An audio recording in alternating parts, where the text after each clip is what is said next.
Scary Hours 3. After For All the Dogs initially dropped last month, Drake faced a lot of negative reception and backlash pretty quickly, and in response to that, he announced he's going to be taking a year off from music to focus on his health. And man, it has been a quick year because Drake is already back in November with a new EP, Scary Hours 3, which is also acting as the deluxe to For All the Dogs, which he claims he wrote and recorded in 5 days. Assuming Drake's in good health because he came back with a pretty great EP, although I do have a lot of mixed feelings about it. In terms of the songs, Red Button is a non-starter for me, but tracks like Stories About My Brother, The Shoe Fits, and Evil Ways are all massive highlights for me and some of the best music Drake has put out in the latter half of his career. Instead of sitting here and dissecting every track on Scary Hours 3, because there is 6 of them, this is the longest of the Scary Hours projects, and maybe the best. I don't know, maybe we'll talk about that another time. This does happen to be Drake's most consistent project that he's dropped since Views, in my opinion. I will say, Her Loss and honestly Nevermind, despite it being not a great album, were both consistent in their production, their theming, in their content. But I will say the 6 songs here, making it shorter does make it easier for that consistency to stay. And I do feel like that also means there's less variety here than there was on an album like Her Loss. But not to get hung up too much on it, because the consistencies here are a major highlight for me, but also some of where the biggest flaws come with this project. Because like I said, there's some great music here, and I do really enjoy a couple of the songs here, but there are some overall flaws I have with this project. For starters, we all remember how Joe Budden was shitting on For All the Dogs when it came out, saying that Drake was making music for the kids or making music for the radio. And Drake was dissing him on his Instagram story. He came at him with the bars here saying, "Imagine us getting our validation from ex-musicians, searching for recognition." Now, this is, of course, a pretty great bar. This is a standout bar. Some good writing here from Drake. But also, this album is a kind of a blatant attempt of him to gain the respect of not necessarily Joe Budden or any ex-musicians, but this is him trying to win back the fans, the real hip-hop fans, because he clearly took it to heart when Joe Budden said he makes music for kids and for the charts, because there is none of that here. There's no Yeet features here. There's no rage trap instrumentals. There is nothing mainstream about this album other than the J. Cole feature. We see Drake tapping in heavily with some underground aesthetics and instrumentals, bringing in people like Conductor Williams again and The Alchemist, which is amazing to see, but also having producers he's worked with before like Boy Wonder, Vinyls, Lil Yachty, and Overcast, just to name a few, also tapping into this very soulful but at points ethereal and futuristic soundscape that is consistent in this project. All of the instrumentals are slower paced for the most part, except for after the beat drop on You Broke My Heart. So right off the bat, there's a pretty big hypocrisy with this album where I really do feel like Drake is kind of pandering here. And again, this project is great, like don't get it twisted, but he is blatantly contradicting what he's saying here, because if he really was on his high horse like he's acting like he is, and he really didn't want that validation, he would have taken that year and came back with this in an album format. But instead, he had to come through now to change the narrative and show the haters that he's not like that.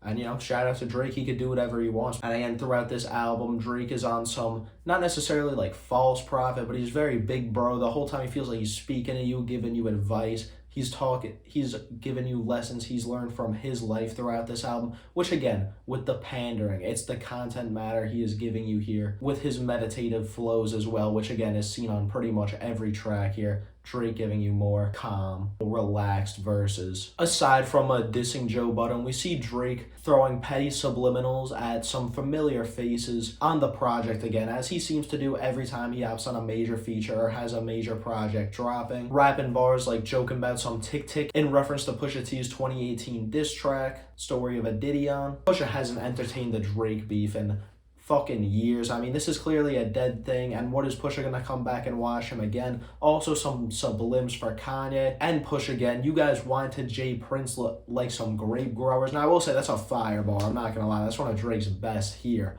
But again, it's like he was doing it on 7 a.m. in Bridal Path. He was throwing shots on Meltdown, and like on Meltdown it was hard because it fit the vibe, but at this point Drake is clearly just getting the headlines up, getting some clout in, because he is instigating dead beef that's been dead for years. Just leave it alone. It's petty. It's a little immature. If Drake is trying to be competitive by evoking Pusha or evoking Kanye, that's not the way to do it. Hop on and saying you're smoking on some top fives. We also get more name dropping than ever from Drake on this album. He acting like the game or some here, constantly talking about some celebrity, some John Cena or Larry David or James Harden. Just it feels like we can't go 8 bars on this project without Drake having to rely on some celebrity or some pop culture allusion to make his bars relevant. Although I will say the Taylor Swift bar was cool. It makes sense. Give Taylor her flowers. That probably is the only person Drake has to worry about moving his album for anyways. I don't think he was lying on that one. Throughout the project, we also see Drake is distant and jaded in all of his writing. Even when he gets personal on a track like The Shoe Fits, when he's rapping about why he can't rap like he used to, he is rapping about how he really feels like he is rapping about how he lost hope and faith in a woman or in the ideal relationship or something like that. It seems he's saying he can't do the love songs anymore. It feels like that's kind of what he's alluding to or insinuating. He's kind of saying that, you know, he's cold now, he's closed off, and he's jaded, and he's alluding to that being because of bad experiences with women, this, that, whatever. He's always on that toxicity horse. He's been hurt too many times. Whatever. That's what he's saying. He's jaded. He's also decadent, like I said. In the initial review for All the Dogs, we talked about that. He simply just is too rich and too affluent to relate to the simple human these days. And again, you could see that in certain bars on here. Another thing that really annoys me about this album is Drake's absolute necessity for similes and metaphors throughout this album. His literary devices pool here is very weak. I mentioned before, he's all over allusions. Throwback to that, if you guys remember from, you know, like grade 5 English, that is making a like pop culture reference to a celebrity TV show, etc. Drake's best bars here rely on that, but also are either metaphors or similes, and he cannot stop using them. That is why I don't like the track Red Budden. The second half of that track is just him, this is like this, and I'm like this, and this is like that, and it's just like sometimes the bars are hard or they're good or they're clever, but it just gets trivial when for this whole project. I know I cited Red Budden, but it's every song on this album where Drake is pretty much just saying my thing is better than yours because it's like this thing and your thing is like this thing that's bad. And it's just simplistic, it's formulaic, and it's repetitive, it gets redundant. I just don't want to hear it the whole time. And again, like I said, Drake's pen game here is good, but when you rely heavily on something that is respectfully not the hardest literary device to work into a rap verse, not like some crazy double entendres going on or there's not even any super crazy rhyme schemes here. Drake is doing his good writing, but writing itself isn't super diversified in what makes it good in terms of the different types of skill sets he's showing off. I mean, yeah, overall, this is a great little enjoyable EP. Like, I liked it. Like I said, there are tracks here that are some of Drake's best, and the songwriting here, again, I know I crapped on it a little bit, but it is overall pretty great. There are the issues I have with it. So some of it's more smaller nitpicks, and I think it is good that Drake was able to bring together a cohesive project like this. Though I'm not necessarily the biggest fan of this super cold and jaded Drake, and I don't agree with everything he has to say, but that is where he is now, and he is taking that role. I feel like he is super distant on this project. I feel like that's how I would describe it, where he feels like he's rapping from you from a different plane, from just like a completely different place. And of course there's the cold aesthetics throughout this project as well that I enjoy. Yes, there are issues with this project, but is it terrible? Is it bad? No, not at all. There's definitely some highlights here.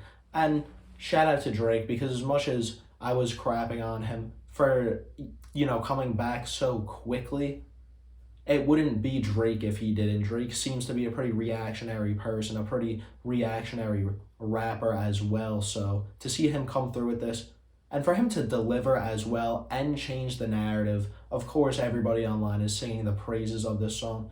You know, good for him. Let him have his moment. But yeah, be sure to let me know what you guys think of this project in the comments below. What's your favorite song? What do you think Drake's best bar here is? Because there was a handful of contenders. There's also a handful of pretty shitty ones. Let me know, and I will catch you guys in the next one. Peace.